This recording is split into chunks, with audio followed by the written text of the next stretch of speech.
আশরাফুলকে সরিয়ে ঢাকা বিভাগীয় ক্রীড়া সংস্থায় বুলবুল হতে পারেন বিসিবি কাউন্সিলর।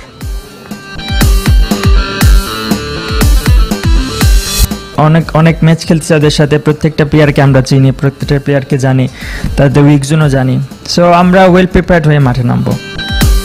এশিয়া কাপে কাল শ্রীলঙ্কার মুখোমুখি বাংলাদেশ, ওমানের বিপক্ষে নামার অপেক্ষায় পাকিস্তান।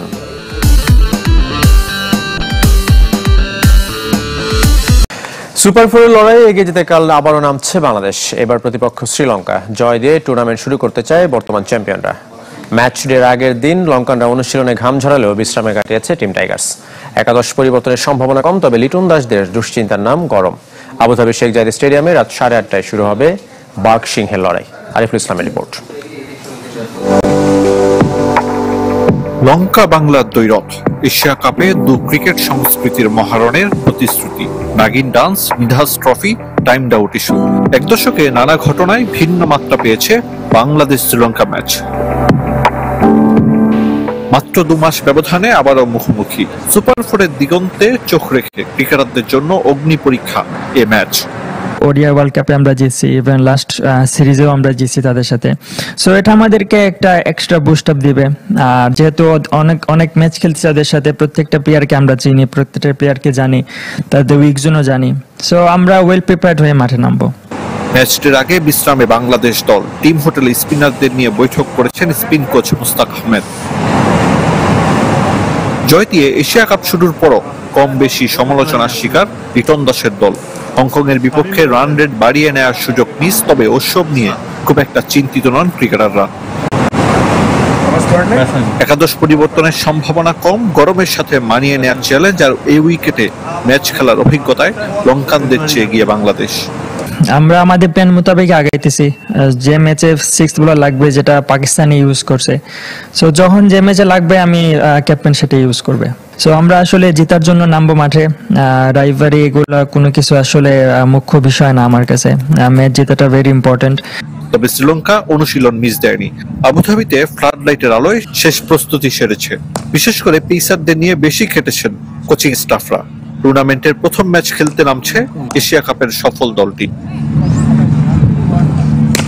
টি-20 হেড টু হেডে এগিয়ে শ্রীলঙ্কা 20 দেখায় ওদের 12 জয়ের বিপরীতে বাংলাদেশ জিতেছে 8 বার।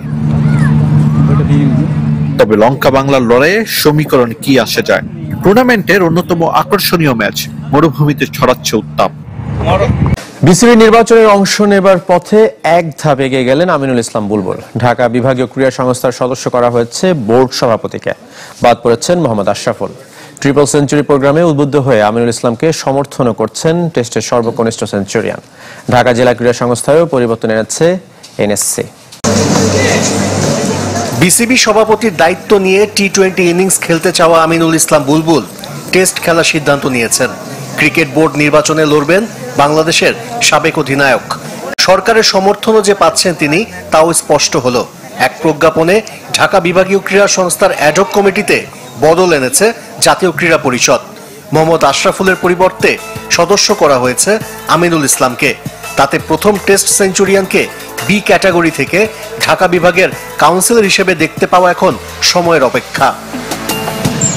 অ্যাডহক কমিটি থেকে সরিয়ে নেওয়ায় অসন্তুষ্ট নন মোহাম্মদ আশরাফুল, বরং আমিনুল ইসলামকে নিজের রোল মডেল মানেন তিনি। পূর্ণ সমর্থনও জানাচ্ছেন টাইগারদের সাবেক অধিনায়ক। আমাকে বলা হয়েছে যে আপনার পজিশনে যদি বুলবুল ভাইকে আমরা দেই, আপনার কোনো সমস্যা আছে কিনা।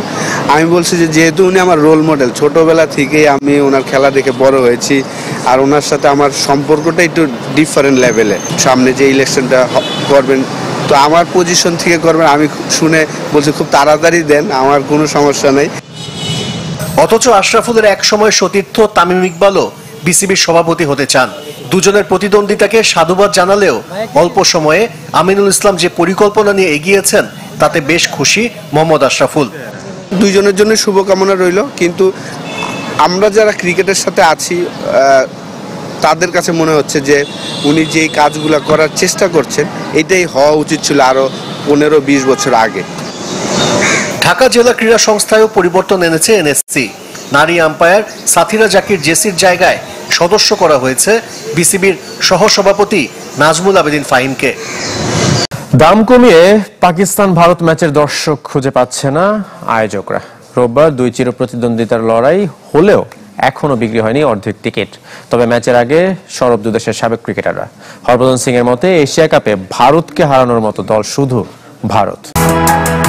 ভারত পাকিস্তান ম্যাচের টিকিট মানেই সোনার হরিণ। তবে পেহেলগাঁওয়ের ঘটনায় ভারতীয়দের কাছে আগ্রহ হারিয়েছে এই ম্যাচ, যার ফলে এশিয়া কাপে গ্যালারিতে বসে দুই চিরপ্রতিদ্বন্দ্বীর দ্বৈরথ দেখার জন্য দর্শক খুঁজে পাচ্ছে না আয়োজকরা। রোববার দুদেশের লড়াই, তবে এখনো বিক্রি হয়নি অর্ধেকের বেশি টিকিট। দর্শক টানতে এরই মধ্যে দামও কমিয়েছে আয়োজকরা, যদিও বিভিন্ন গণমাধ্যমের দাবি সময়ের সাথে বিক্রি হয়ে যাবে সব টিকিট।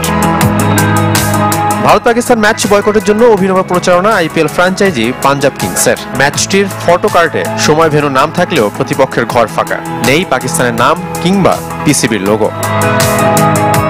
অনেকের মতে জনপ্রিয়তা বাড়াতেই এমন কাণ্ড পাঞ্জাবের, যার প্রমাণও মিলেছে।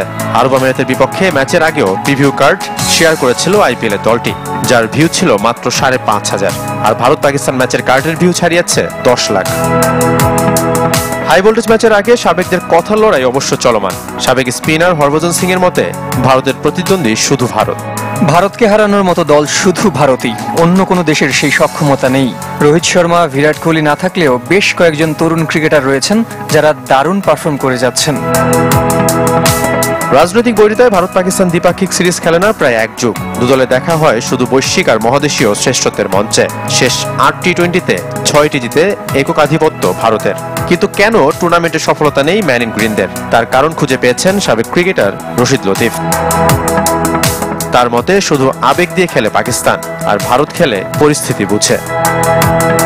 জয়ের সঙ্গে কোনো কিছুরই তুলনা হয় না। এশিয়া কাপের মতো বড় টুর্নামেন্ট জয় দিয়ে শুরু করা গেছে, এটাই বড় প্রাপ্তি বলে মনে করেন সাবেক অধিনায়ক এবং সাবেক প্রধান নির্বাচক মিনহাজুল আবেদিন নান্নু।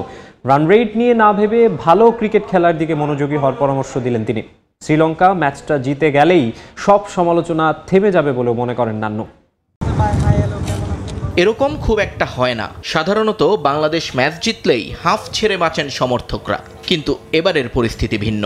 এশিয়া কাপে যাওয়ার আগে ক্রিকেটার থেকে ক্যাপ্টেন সবাই শুনিয়ে গেছেন বিশাল লক্ষ্যের কথা। ম্যাচ জেতা নয়, টার্গেট বাংলাদেশের চ্যাম্পিয়নশিপ। শুধু কি তাই, শেষ 3 সিরিজেই যে প্রতিপক্ষকে উড়িয়ে দিয়েছিল লিটন বাহিনী। স্বাভাবিকভাবেই হংকং ম্যাচের এই ম্যারম্যারে ব্যাটিং মন ভরাতে পারেনি সমর্থক সমালোচক কারোরই। তাই তো ম্যাচ জিতেও যেন স্বস্তিতে নেই বাংলাদেশ। তবে এভাবে ভাবতে চান না সাবেক অধিনায়ক মিনহাজুল আবেদিন নান্নু। তার সোজা কথা, জয়ের আনন্দের সঙ্গে তুলনীয় নয় কোনো কিছুই। জয়ের সাথে তো কোনো কিছু তুলনা করা যায় না। জয় দিয়ে তো শুরু করেছে টুর্নামেন্ট এবং জয় দিয়ে শেষ করবে। আমি আশা করি যে কন্টিনিউস একটা ভালো প্রসেস যদি থাকে, ইনশাল্লাহ শ্রীলঙ্কার সাথে ভালো ক্রিকেটটা খেলবে। যতই আড়ালে রাখা হোক না কেন, এটা বাস্তবতা। টাইগারদের ব্যাটিংটা টি-20 সুলভ হয়নি। লিটন ছাড়া স্ট্রাইক রেট নিয়ে প্রশ্ন তোলা যাবে সবারই। নান্নুও অস্বীকার করেননি সেটা। তবে তার দাবি, কন্ডিশন এবং মাঠের সঙ্গে মানিয়ে নিতে সময় লেগেছে ফিল সিমন্স শিষ্যদের। অ্যাডজাস্টমেন্টের দরকার আছে। অনেকদিন পরে এখানে খেলছে আবুধাবির মাঠে, তো সেই হিসাবে অ্যাডজাস্টমেন্ট দরকার ছিল। যথেষ্ট ভালো খেলেছেন। আমি বলবো যে উইনিং সবসময় সামনের ম্যাচটা ভালো খেলতে আরও বেশি সাহস যোগাবে এবং ভালো ক্রিকেটটা খেলার জন্য এই প্রসেসটা যদি ঠিক থাকে, আশা করি যে শ্রীলঙ্কার সাথে ভালো ক্রিকেট। হংকং ম্যাচ এখন অতীত। যা হয়ে গেছে তার ফিরিয়ে আনা যাবে না। সামনে প্রতিপক্ষ শ্রীলঙ্কা, এশিয়া কাপের অন্যতম ফেভারিট দল। নান্নুর আশা, ভালো খেলার ধারাবাহিকতা ধরে রাখবেন লিটনরা, আর তাহলেই যে ফলটাও আসবে নিজেদের পক্ষে। প্রতিটা ম্যাচে এখানে ভেরি ইম্পর্টেন্ট টুর্নামেন্টে। এখন পরবর্তী ম্যাচ শ্রীলঙ্কার সাথে, আমি আশা করি যে শ্রীলঙ্কার সাথে ভালো ক্রিকেটটা খেলবে আশা করছি। টি-20তে শ্রীলঙ্কার বিপক্ষে মুখোমুখি হওয়া শেষ সিরিজে জয়ী দল বাংলাদেশ।